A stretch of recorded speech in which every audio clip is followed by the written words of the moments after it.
আমার এই পরামর্শে আপনাদের কিছুটা উপকার হয়, সেটি আমার বড় পাওয়া। আমি তো প্রথমেই আপনাদের বলছি যে আপনারা যখন বের হবেন অবশ্যই সানস্ক্রিন ব্যবহার করবেন। সানস্ক্রিন কীভাবে ব্যবহার করবেন সেটাও বলছি। আর ত্বকটাকে আপনি পরিষ্কার রাখবেন অন্তত 2 বার। হ্যাঁ, সালফেট ফ্রি জাতীয় ফেস ওয়াশ আছে, হ্যাঁ, অয়েল কন্ট্রোল করে, ওই ফেস ওয়াশ দিয়ে আপনি মুখটা ধুইবেন। অথবা আপনার অনেকে আছেন যে পার্টি টাটিতে গেলেন বা অনেক মেকআপ করেন সবসময়, তারা রাত্রে এসে অবশ্যই ক্লিনজিং দিয়ে, ভালো ক্লিনজিং, ব্র্যান্ডিং ক্লিনজিং দিয়ে মুখটা 2 বার ক্লিনজিং করবেন। ক্লিনজিং করে মুখটাকে পরিষ্কার রাখবেন। আর আপনারা 2টা সিরাম ইউজ করতে পারেন। নায়াসিনামেড আছে এরকম সিরাম, অথবা ভিটামিন সি যুক্ত সিরাম।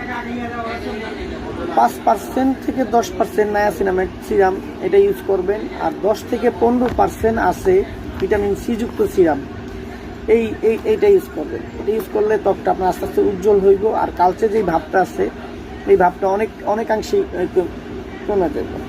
আর আপনারা স্ক্রাবিং করতে পারেন, ভালো একটা ব্র্যান্ডিং একটি স্ক্রাব নিয়ে। আমি একটা ব্র্যান্ড আছে, আমি নাম বলতে চাচ্ছি না, আপনারা যেই দোকানদারকে বিশ্বাস করেন, যেই দোকানদারকে সবসময় যাচ্ছেন, ওই দোকানে গিয়ে ভালো ব্র্যান্ডেড দেখে আপনার স্ক্রাব, সিরাম যাই নেন ওদের থেকে নেবেন। উল্টাপাল্টা জিনিস নেবেন না, জিনিস দেখে বুঝে শুনে সুন্দর করে এটা ক্রয় করবেন। স্ক্রাবিং করলে আপনার দেখা গেছে যে আপনার ত্বকের টোনটা, এই টোনটা সমান হইবে। হ্যাঁ, এটা আপনি সপ্তাহে 1-2 বার করতে পারেন।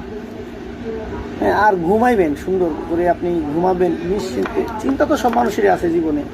7-8 ঘন্টা করে ঘুমাইবেন। আর প্রতিদিন 8-10 গ্লাস করে পানি খাবেন। পানি তো মেয়েরা খাই, অনেক মেয়েরাই অনেক দেখছি পানি খায়, আবার অনেকে খায় না, উল্টাপাল্টা চলতেছে। 8-10 গ্লাস করে পানি খাবেন। আর আপনারা খাবারের জন্য আপনার লেবু, জাম্বুরা, কলা, গাজর, বিট, প্রচুর পরিমাণ শাকসবজি খাইবেন। শাকসবজি খাইলে স্কিনে ভালো হয়, এটা আপনারা সবাই জানেন। আর চিনি আছে এরকম খাবার, অথবা ওই আপনার প্রসেসড ফুড, এসব খাবার আপনারা খাবেন না, স্কিনে অনেক ক্ষতি করে, অনেক ক্ষতি করে। এইভাবেই আপনারা যদি চলেন, আশা করি আপনার স্কিনটা গ্লোয়িং ভাবটা আসবে আস্তে আস্তে। অবশ্যই যে কোনো জিনিস কেনাকাটা করবেন, ভালো ব্র্যান্ড দেখে কেনাকাটা করবেন, সেটা আপনার অনেক উপকার আসবে। আর অ্যালোভেরা জেল, ন্যাচারাল অ্যালোভেরা দিয়ে ইউজ করে তো কোনো কথাই নাই। তারপরে এখন আপনার দোকানে ভালো ভালো ব্র্যান্ডের অ্যালোভেরা জেল পাওয়া যায়। অ্যালোভেরা জেল দিয়ে চুলের